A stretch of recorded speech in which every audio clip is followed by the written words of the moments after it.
శ్రీ కృష్ణ పరబ్రహ్మణే నమః. ఈరోజు 6వ రోజు. ఈ రోజున మనం శ్రీమద్ భగవద్గీతలోని ప్రథమోధ్యాయము అర్జున విషాద యోగములోని 11 మరియు 12 శ్లోకాలు నేర్చుకోబోతున్నాం.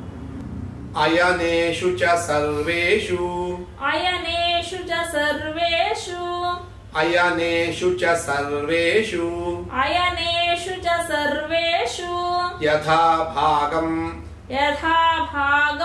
అవస్థితాః అవస్థితాః.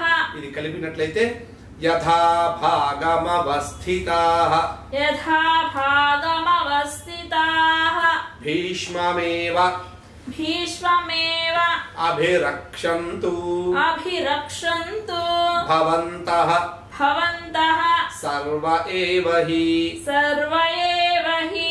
మనం పద విభజన చేసాము, కలిపి చెప్తాం. భీష్మమేవాభిరక్షन्तు భీష్మమేవాభిరక్షन्तు భవంతః సర్వ ఏవ హి. భవంతః సర్వ ఏవ హి. ఇప్పుడు శ్లోకం మొత్తం కూడా కలిపి చెప్తాం. అయనేషు చ సర్వేషు అయనేషు చ సర్వేషు యథా భాగమవస్థితాః యథా భాగమవస్థితాః భీష్మమేవాభిరక్షन्तు భీష్మమేవాభిరక్షन्तు భవంతః సర్వ ఏవ హి. భవంతః సర్వ ఏవ హి. దుర్యోధనుడు వారి కౌరవ సైన్యం అందరి వైపున చూస్తూ ఈ విధంగా గట్టిగా చెప్పాట. ఏమని చెప్పారంటే, మన అందరికీ కూడా బలము భీష్మాచార్యులే. కాబట్టి అవతల పాండవ సైన్యం అంతా కూడా వ్యూహరచన చేసి చాలా చక్కగా కూడా ఉన్నారు. అలాగే మనం కూడా మంచిగా వ్యూహరచన చేస్తూ మనం అందరం ముందుండి భీష్మాచార్యుని మనం కాపాడాలి. ఎందుకంటే భీష్ముడే మనకు బలము. ఆయన కనుక రక్షింపబడినట్లయితే మన కౌరవ సైన్యం కూడా రక్షింపబడుతుంది అని చెప్పి దుర్యోధనుడు పలికాట.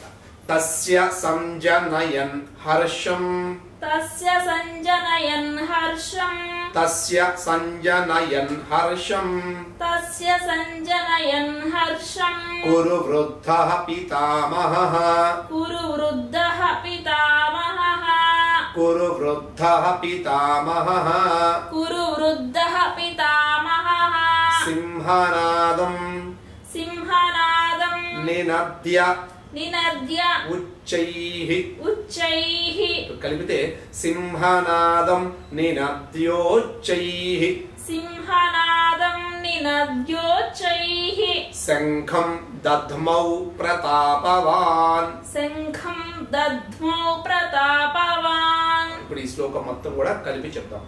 తస్య సంజనయన్ హర్షం తస్య సంజనయన్ హర్షం కురు వృద్ధః పితామహః కురు వృద్ధః పితామహః సింహనాదం నినద్యోచ్చైః సింహనాదం నినద్యోచ్చైః శంఖం దధ్మౌ ప్రతాపవాన్. శంఖం దధ్మౌ ప్రతాపవాన్.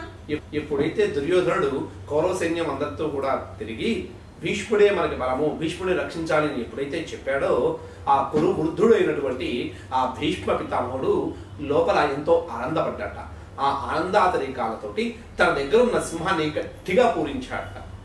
ఇది ఈ యొక్క శ్లోకం యొక్క అర్థం. జై శ్రీరామ్.